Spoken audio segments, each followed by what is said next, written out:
Dear younger self.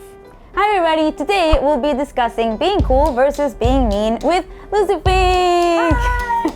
Lucie is a video producer and a lifestyle host at Refiner 29. I was watching Refiner's YouTube videos when suddenly I realized that I spent hours watching Try Living with Lucie, which is 5 days of all sorts of things. Can you give us an example? Yeah, like 5 days of being an adult. Or 5 days of no makeup. 5 days no sugar, no coffee. Then I went to stalk her on Instagram and realized that she also does really cool stop motion videos that she plays with food and lots of color. If you would have to describe your teenage self with only 3 words, which words would you use? Silly, confident, Okay. and a little dramatic. Dramatic? A little bit dramatic. I can see that from your letter. Yeah. Right? Like, oh my God, Samantha told me. Yeah. Oh, Jenny. So when did you realize that being mean was not really cool? I had a kind of revelation at, I think it was about 9th grade. So just when I got into high school, I woke up one day and I was like, oh my God, it is not a cool thing to be mean. Mm-hmm. And I wasn't particularly mean before. Yeah. I just like caught myself, kind of like in the letter, thinking that others were cool when they were a little bit cliquey or not nice to others. I felt like that made them more popular. I was never like the ringleader of that, but I just kind of went along with it for years. And then one day, beginning of high school, I was like, this is crazy. Like these people, I felt so ahead of the times. I was like, these people are gonna find out in 5 years that it's not cool to be like that.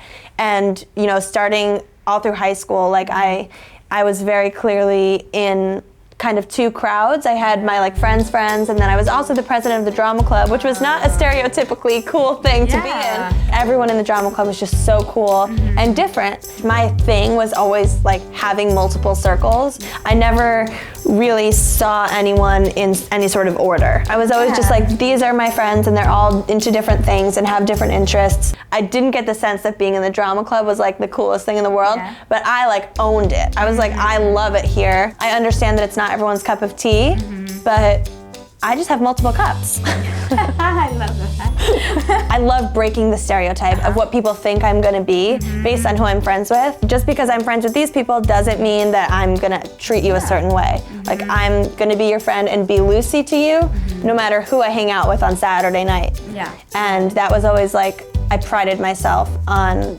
not just saying that, but actually doing that. And if you could like go back, and you have your 14-year-old self, Lucie, here, and you would tell her what you're doing now. What do you think like she would say, or how would she react to this? Well, young Lucie actually wanted to be a doctor. No way. I started pre-med and then in college switched over to entertainment, just realized that I wanted to have like a bit of a more upbeat life.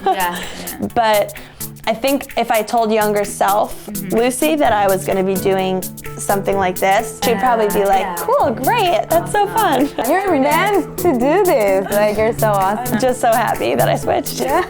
And what's like your major drive every single day? Truthfully, it's like a passion to create. I got into stop motion like totally with a drive just to create. And I had no idea where it was going. No one was paying for it. You know, I really didn't know what I was doing. I was just making it because it made me feel so happy. A lot of people are like, what's your advice for me if I want to get into this? And I always find myself saying like, go create content. But then I realized like, you can't create content because someone else told you to do it. And you can't force someone that doesn't, like it's not natural for them to create content. Like my husband is not a natural content creator. He likes to be behind the camera and watching me do this. But whenever he has like great ideas, I'm like, you should create a piece on this, that's great. And he's like, I don't feel like it. And I'm like, so some people just don't wanna. Yes, so if that's your dream. We're looking at you. What would you advise people that they want to get into this industry, they dream about moving to New York, landing the job of their dream, and you know, succeeding at that like you're doing now? let yourself do what you love. So don't say I can't do it because I have another job or whatever. You know, if you love it enough, you will do it naturally. One advice that I read, like right before starting my project 100 Days Without Fear, is that do it for the world. If you don't do it for yourself because you think it's too self-centered to start your own, you know, platform and everything, do it for the world. Like, because if you don't do it, you're not only hurting yourself, but you're hurting the people around you. Even with the 5-day challenges, I obviously do them and internalize them and learn from them myself.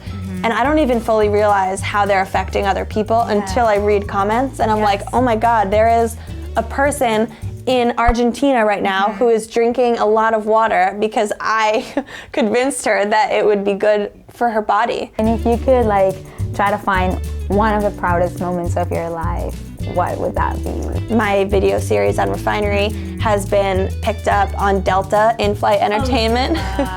So like people are up in the air streaming Try Living with Lucie, and I'm getting photos and Snapchats, and like it's so funny. I'm flying Delta tomorrow, so I'm so excited. I think just in general, I'm proud that this passion for stop motion has led me somewhere.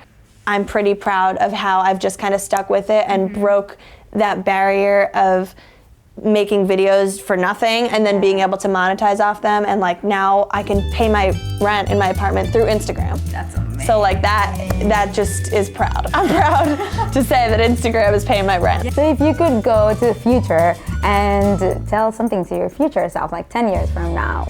I hope that in 10 years, future Lucie is above all happy. Like I just want to make sure that with whatever happens, whatever opportunities come, like no matter how grand or not grand they are, I just want to make sure that I'm like staying true to myself and being happy and not selling out. You know? 34-year-old Lucie. Oh, and are you married? I don't know, will I be married then? Before we wrap this up, if you could challenge the audience to go outside of the comfort zone and do something that will make them become a better version of themselves, what's one challenge you would give them? I would give them a challenge that I'm actually currently going to do as my 2017 resolution. I will challenge you to just try for 1 week of your life to not say anything negative about yourself or anyone else. No talking behind someone's back. You know, I feel like it seems like it would be something that's beneficial for your friends because they're gonna always know that you're not talking about them. But I actually think it's a personal thing, and I think it will be beneficial for you mentally. Because sometimes we like vent about things and people and we just find ourselves talking negatively. And it might feel kind of good in the moment to get it out. But I don't know about you, I always go home and I'm like, I feel kind of like dirty that I just talked about that, or like I don't feel like it got me anywhere. I just feel like now I spewed negativity. Most often when I just hold it in, even though it's like hard in the moment, I always just feel better. And it goes away. And it goes away. Thank you so much. This was the best ever. We're now BFFs and we should face a fear together. Okay, yes. I was going to say we should do 5 days of facing fear. Spiders. Okay. That's my biggest fear. It's awesome. You would love spiders. What?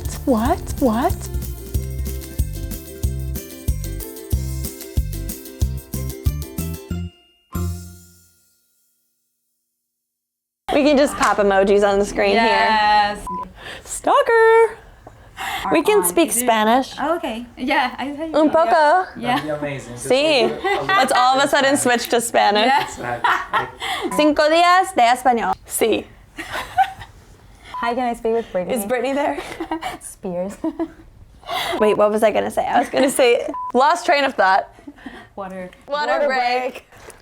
Dasani.